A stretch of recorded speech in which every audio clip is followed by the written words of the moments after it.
Hi there. For today's video I'm going to try something different. I usually make videos from my garage, but I thought it'd be a good change of pace to do one from outside. I'll be hiking in the desert today and the temperature will be in the low 90s, so this is going to be a short hike. I'll be taking along with me the radio kit from episode 18, which I have squared away in this chest rig here.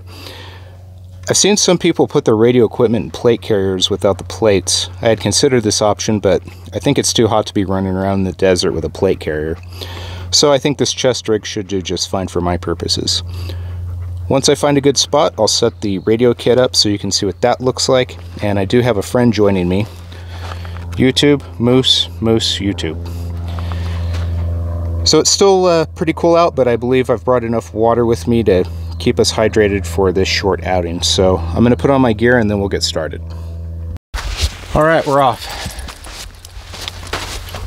So this is kind of a popular place for people who like to ride their dirt bikes and off-road, so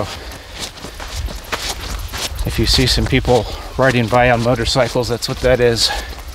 It's also a popular place to go shooting. I usually come out here to this spot.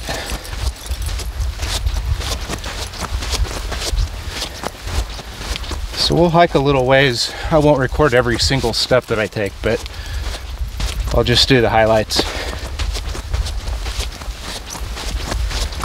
And it's not too hot out here quite yet. It's still pretty cool out. But I brought enough water for this little short outing, so. Come on, Moose.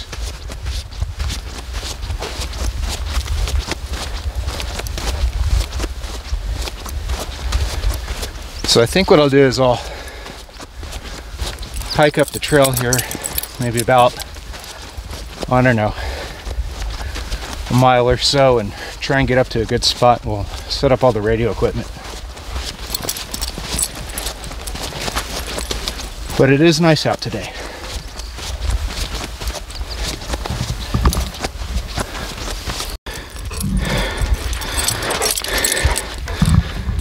Come on, Moose. This dog loves being out here.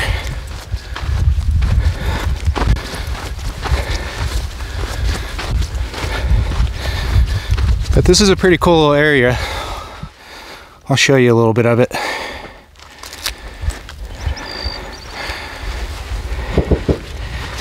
And there's some interesting little rock formations. I don't know if you can see them in the background, but there's one.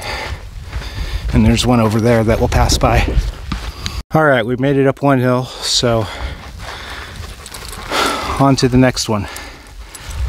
Come on, Moose. Let's go, buddy.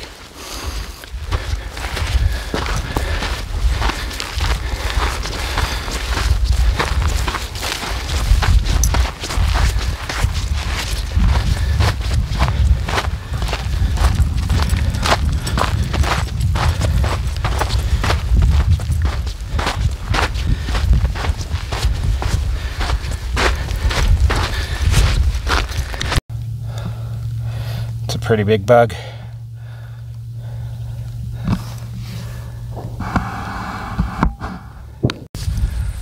All right, we're on the downhill part of the journey, and I am getting tired. It's starting to warm up a little bit. It's not too bad, but I'm gonna pick a spot here in a minute and I'll set up the radio and the antenna. Take a water break, water this dog, and then kind of hang out for a minute, I guess.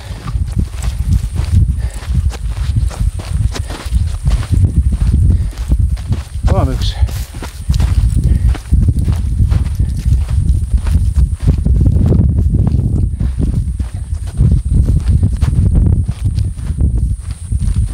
All right, I guess this spot's as good as any. All right, I'm going to take my pack off and set up the radio and show you how all that works. Okay, we took a brief water break. Moose is resting, and I set up the radio kit, and this is the one again from episode 18, so I'll do just kind of a high-level walkthrough of it really quickly. So I've got the solar panel, which is connected to my Jenison GV5 charge controller, and that's connected to my lithium battery here. And right now I've got it charging an extra battery, and I've got my roll-up antenna set up on a tent pole, which I'm using as a mast, and all of that is connected to my UV5R here.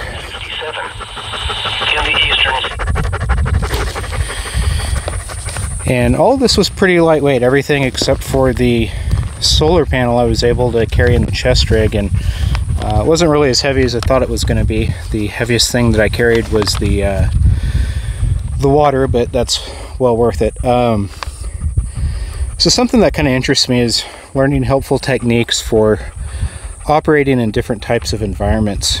And I made a checklist for operating in the desert, which I'll share with you, and it's kind of a work in progress, and perhaps I'll turn it into a blog post at some point. But let me pull out my notes really quickly.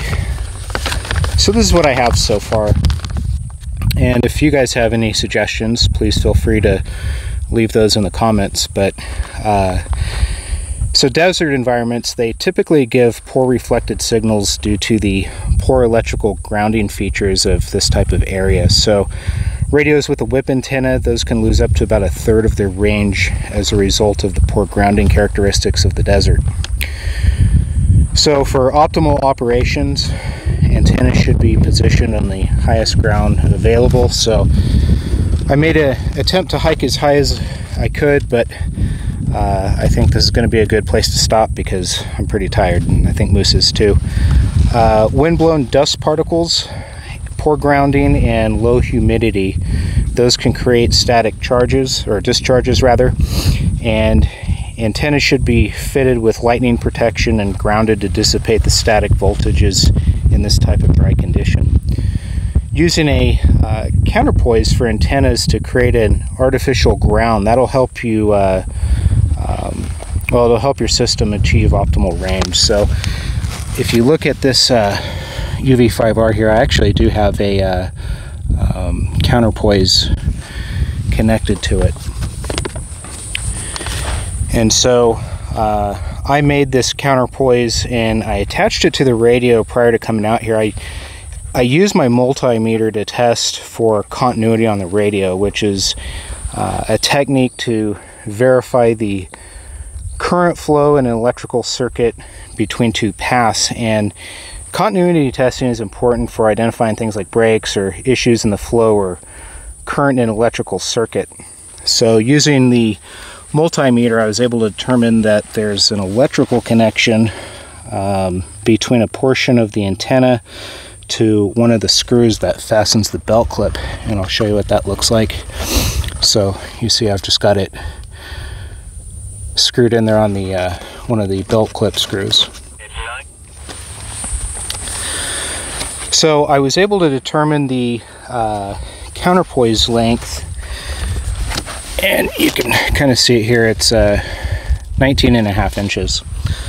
But I was able to figure that out using an online calculator, and I'll post a link to that in the description below. But again, for this application, 19.5 inches was the correct length for the 2-meter band. And let's see, I've got some more notes here for desert operation. Let's see what else I have. So like, due to windy conditions, radio equipment should be fastened and regularly maintained to mitigate damage from wind, sand, or other debris. So as I mentioned, if it was pretty windy right now, I'd have to tether this this pole down, but right now it's pretty calm. So things like sand and dust particles, those can cause long-term damage to electrical wire. They can get into your plugs and prevent electrical contacts. So if you're in this kind of environment, whenever possible, cover your radios to protect against debris, and if you can, try and keep them cool to prevent from overheating. Desert environments with relatively high dew and humidity levels can create condensation, which that can also have an effect on your plugs and your connectors. So one of the ways to mitigate condensation from getting into these areas, so this would be something that condensation would get into, the little Anderson connectors that I have there. But before you use your equipment, inspect your plugs and connectors for moisture, dry them out before you use them to prevent electrical arcing. Static electricity, that's also common in a desert environment like this one, and that can be caused by wind-blown dust particles, and that's another reason to confirm your equipment is properly grounded. Let's see, what else do I have here? So desert environments, that it can make it difficult to keep radio equipment properly maintained due to the large amounts of sand, dust, and dirt that can get into your equipment. Since I've been out here, some of my stuff's gotten pretty dusty, and honestly I haven't gone too far. We've gone maybe, oh, I don't know, 2.5 miles, but it's helpful to keep your radios in dust-proof containers if possible, but I don't think I'd want to be lugging around a dust-proof container right now if I could help it. And that's about it as far as my notes are concerned, but it's a pretty decent little setup, and I'm pretty satisfied with, you know, how it worked out. What do you think, Moose? Moose was watching some cows earlier. There were a bunch of them. I don't know where they went. I guess they took off a little bit further down the road to graze, but he wanted to try and herd them, and I had to stop him from doing that, but he's having a good time. But anyway, yeah, so that's pretty much the setup, and it's pretty inexpensive. I think in the video where I talked about this kit, I think it was like less than 150 bucks for all of that stuff, so that's not too bad. But anyway, I think I'm gonna try and pack it up now, and we're gonna start hiking back. We don't have too far to go, and then I guess that's all for this video, and thank you for watching.